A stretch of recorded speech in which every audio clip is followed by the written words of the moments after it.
چھوٹا سا سوال پوچھنا چاہتا ہوں آپ کی اجازت سے، کیونکہ وقت بہت کم ہے۔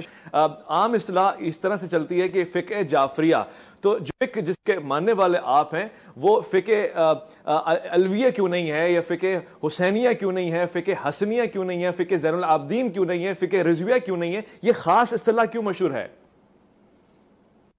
اس لیے کہ فقہ جعفریہ در حقیقت، بہت اچھا سوال ہے آپ کا، در حقیقت فقہ جعفریہ وہی فقہ حسینیہ ہے، اچھا، وہی فقہ علویہ ہے۔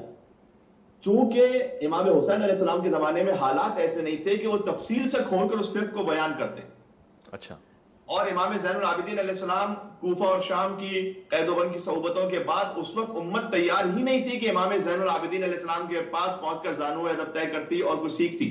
صحیح۔ لہٰذا امام باقر علیہ السلام اور ان کے بعد امام جعفر صادق علیہ السلام کو سب سے زیادہ موقع ملا کہ وہ ان فقہی معاملات کو کھول کھول کر پیش کر سکیں۔ یہ میں کیوں کہہ رہا ہوں کہ وہی فقہ علویہ اور فقہ حسینیہ؟ اس لیے کہ امام جعفر صادق علیہ السلام جب کوئی کلام کہتے تھے، صحیح، آپ اسے رجال کی کتابوں میں دیکھ لیجئے گا اور حدیث کی کتابوں میں آپ کو بڑا واضح ملے گا، امام جعفر صادق علیہ السلام جب کوئی کلام بیان کرتے تھے تو وہ یہ فرماتے تھے کہ عن ابی، میں نے سنا اپنے بابا محمد باقر سے، عن جدی، اور انہوں نے سنا ان کے بابا امام زین العابدین سے، انہوں نے سنا ان کے بابا امام حسین سے، انہوں نے سنا ان کے بابا مولا علی علیہ السلام سے، اور انہوں نے سنا رسول اللہ صلی اللہ علیہ وآلہ وسلم سے۔ جی ماشاءاللہ، ماشاءاللہ۔ امام صادق علیہ السلام کا کوئی کلام ہے ہی نہیں ایسا کہ جس کی سند رسول اللہ تک جا کے نہ پہنچتی ہو۔ بھائی کیا بات ہے! اس لیے امام جعفر صادق جو فقہ جعفری ہم کہتے ہیں، وہ در حقیقت وہی فقہ حسینیہ، فقہ علویہ اور فقہ محمدیہ صلی اللہ علیہ وسلم